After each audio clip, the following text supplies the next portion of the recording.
Hey, welcome to my channel. My name's Amanda and I am a neurodivergent woman.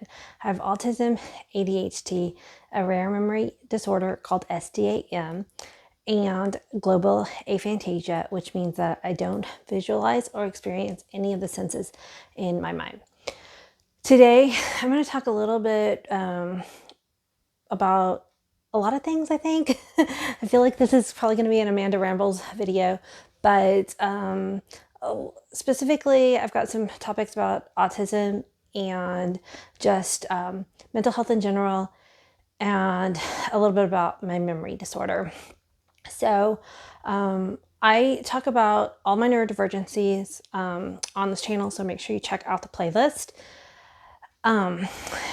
But I wanted to just touch a little bit on my memory disorder and how it relates to this channel specifically. So I don't have personal memories. I live pretty much in the now, in the moment.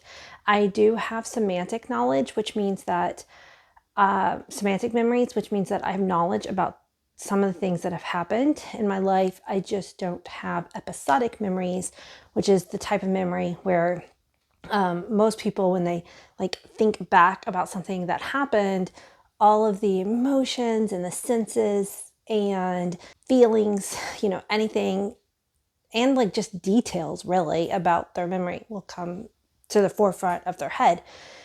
And, everyone's memory works to different varying degrees. Some people, it depends on what the event was, how much they might remember it, how important it was, versus some mundane thing, they might not have as much of a memory. But for me, I don't have, any personal memories. And how does that relate to this channel? Well, one, often I'll forget if I've already touched on a topic or not, which is not super relevant because the way YouTube works, I'm constantly going to be getting in new people watching the videos. And so sometimes pretty much all content creators are going to revisit certain topics over and over. That's just the nature of YouTube. I always try to keep my video sort of relevant to things that are going on in my life. And I feel like that in itself is going to keep the content new and fresh, but still, there's obviously going to be some repeats of subjects. Second, I really want to create and help build a community around being autistic and having this memory disorder. There's not very many of us that have this memory disorder. Current research says that 1% to 2% of the population. So if you are a subscriber that has this memory disorder, you're totally going to understand. But I think along with ADHD and then having this memory disorder, if you leave a comment and you are a subscriber that comes back to my channel over and over and leaves comments, I want to say thank you so very much. Two, I am working on trying to get to know some of my repeat commenters. It is really difficult for me because I think I live in the now and I connect with the content of the comment, and I will sometimes forget to pay attention to the name or the username, especially when names aren't, they're more of a made up name. It's not it's like a username versus a real person's name. My brain, I think this is ADHD. It just it doesn't read it as a name. And I just go to the meat of the comment and I focus on what is being said. As somebody with autism, I don't like small talk. I really like to get to know people. And when you have a comment and a concern or a question, or when I say something and it relates to a story that you have about your life, I'm there for you. I'm interested and I am ready to kind of delve into, and I try to comment back as much as I can.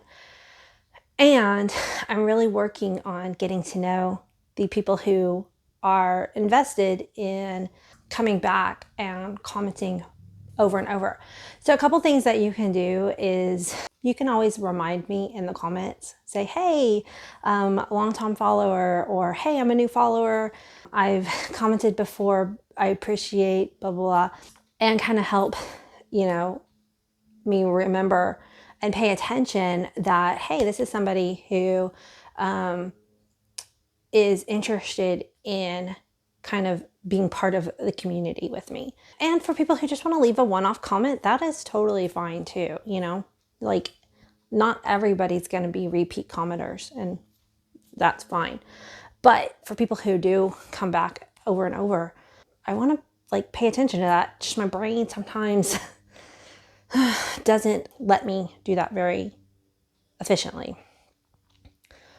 Well, there was something else I was going to say about that. Oh, yes, comments. So unfortunately, and I'm trying to figure this out, but when you leave a new comment, YouTube will give me a notification. And then if I comment and then you comment back on that same thread, I don't always get the notification. So I try to go back and look to see if you've responded back to my comment, but I don't always get them. And so I apologize if I miss it. If you ever feel like you wanted me to respond back to a comment that I missed, leave a new comment, not on that same message thread, start a new comment, and then I will get the notification. And in the meantime, I'm trying to check, but I don't know why YouTube won't give me the notifications on a comment thread. It's really frustrating. Okay, so that's kind of what I wanted to talk about, my memory disorder and how it relates to the channel specifically. Another thing I want to talk about is about autism and ADHD and hyperfocuses, hyperfixations, and special interest. So a lot of times autism is known for having a special interest, and some people with autism might only have 1, 2, or 3 special interests through their lifetime. Some people with autism can have many. Especially, I think if you are autistic ADHD, you might go through many more special interests throughout your lifetime. That's kind of like the experience that I've had, and talking to other what we call ADHD, autistic ADHD people. ADHD people tend to have more than one special interest. And for me, and from what I've been reading and understanding, special interests are something that last a lot longer than like a hyperfixation or hyperfocus. I've heard the word hyperfixation and hyperfocus used interchangeably. I'm probably just going to call it hyperfocus. I haven't really noticed a differentiation between those two words. I think they just both cropped up. And if you've heard otherwise, please, again, let me know down in the comments. But yeah, special interests seem to be longer lasting. And then sometimes a hyperfixation will, I think I just said I'm going to use hyperfocus and then I said hyperfixation, whatever. Anyway, a hyperfixation might show up within that broad spectrum of the special interest. So for instance, I've had a special interest doing handwork, hand crafting for years and years. So between knitting and crochet and embroidery, cross stitch and other types of embroidery, a little bit of hand sewing, but I've also really got into sewing with a machine, and I think that might be a little bit different, but still kind of in that like special interest of handwork and like fabric arts maybe. Well, so kind of not really funny story, but we're gonna say it's humorous, right? I'm also somebody who I don't like to have more than one project going on, because I know myself, I will lose interest. Like, I try to focus on one project at a time. And so for a while there, my hyperfocus was crochet, and I was getting really good at it. And I was crocheting all these cute little dolls.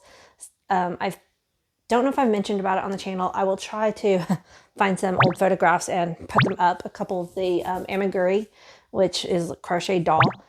And I was getting really good. I mean, it was fun. I really enjoyed it. Well, then my son asked me to make a Korok from The Legend of Zelda.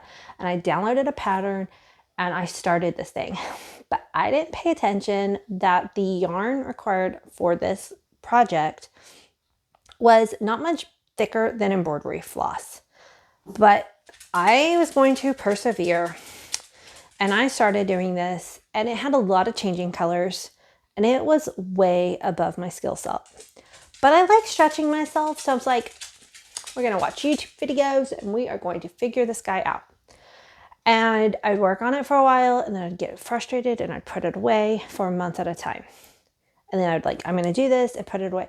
But because I didn't allow myself to work on other projects during this time, I basically didn't allow myself to go towards my special interest of handcrafts. Now, I did have other special interests during this time. Being on social media was definitely one of them.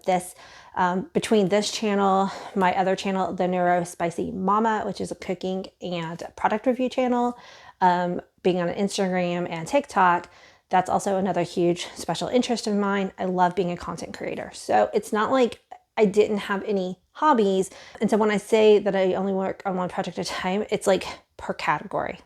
It makes sense to my autistic brain, right?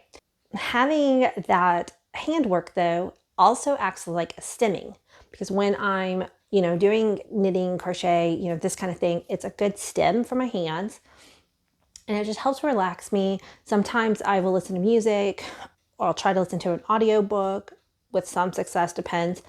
Sometimes depending on the project, I'll watch TV while I'm doing these things, but keeping my hands busy. Well, when I wouldn't allow myself to start another project, and yet the project that I was working on was causing me more anxiety and stress than just not even having a project, it was getting absolutely ridiculous. So this last summer, so many months ago, I had a camp out, and I know that at camp we like to sit around the fire, and usually my friend would bring her knitting and I'd bring either knitting and crochet. But this crochet project was so tiny, and it needs a lot of light, and I had to be at a table because it's just so tiny. So I ended up buying this embroidery kit when I was buying all my camp supplies. This was on an end cap at my grocery store, and it was like $5. And I was like, oh, this looks simple. I should be able to do this project at camp. So I did it. I bought it. It was fun. I worked on it for a little bit at camp. I didn't finish it. I put it away. Didn't even think about it, because this was an exception, because I was walking away from my crochet to do this, and my autistic brain let me get away with that because it wasn't a separate crochet project. I'm like, it's a little bit different, like there's no rules, but I make up my own rules because that's autism. So I put this away when I got back from camp, tried to go back to my crochet project. I wanted to finish it. I am so stubborn. It just didn't work. Then I went on a trip a couple weeks ago, and I knew we'd be sitting around visiting, and I knew I needed a hand project again. And I'm like, can't bring that crochet project. So I remembered I had this, and I pulled it out. Well, pulling this out again the second time sparked a hyperfocus, because now all I wanted to do was work on this project. And I finally gave myself permission to abandon the crochet project. I know it sounds ridiculous, but I had to, legit, I am getting rid of you. You are no longer going to be in my life. I am done with you. You are bringing me nothing but angst. So the crock, rest in peace, is gone. And the sad thing is, I actually got pretty far in it, but it was it just was terrible. Anyway, so I finished this up in a hyperfocus 2 weekends ago. I sat down and spent 4 hours finishing up the last details. And the funny thing is, I like doing handwork stuff. I actually don't like keeping it. So as soon as I finished this, I went onto my local Buy Nothing group and posted a photo. I'll show you the photo that I took of it, and said, hey, I finished this. I love it. I would like to gift it to somebody in my neighborhood. And so actually earlier this morning, somebody came by and picked it up, and they're going to hang it in their kitchen. And that just makes me happy, because I like the doingness. I don't really like having these little things hanging around my house. But as I was finishing this one up, I was on the last couple stitches. I went onto Amazon and ordered a new kit, because now I knew hyperfocus was activated. And so this one I started this last weekend. It's like a little cat. Oh yeah, for my blind viewers, I really apologize. This first embroidery, I'm showing a picture of it. It has a pocket with like flowers that are all outlined in blues and yellows and some green ferns. This one is a little cat stretching on a rug, and there's going to be a bunch of cactuses and other flowers in the background when I get finished with it. But I started this one a couple days ago, and like I said, Hyperfocus, I've just been intently embroidering. And the thing is, I want to say, having this project this weekend to work on absolutely grounded me, because yes, I spent hours on it this weekend, but I got so much other things done. I wasn't just, there was like, not having a hyperfocus that satisfied my brain in this way left me feeling really angsty the last several months. And having this, I would work on this until I was like, okay, I need a break. And then I'd go do something productive. I got like my kitchen really cleaned. I got caught up on all the laundry. I got a bunch of computer work that I needed to be done. Like I got a lot of like things done without, like a lot of times I suffer from executive functioning on these types of chores, but like being able to go back and forth between something that I love and enjoy to something that, okay, I need to go do something on my to-do list, and then knowing I could go back to this as my reward.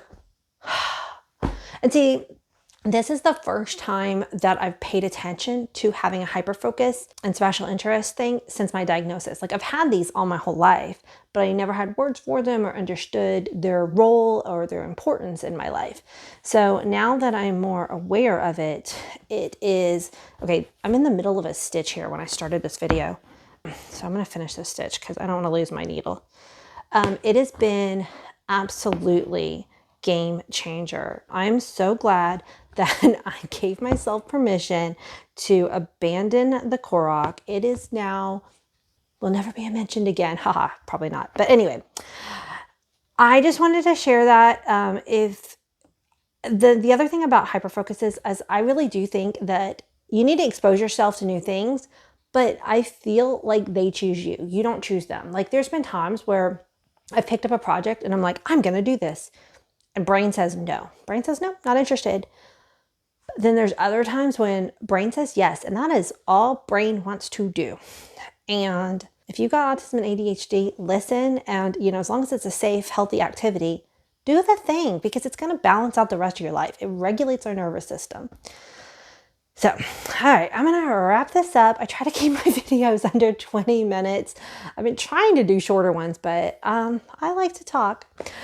Anyway, I really, really do appreciate everybody who's been part of this community and helping me spread the message about being neurodivergent.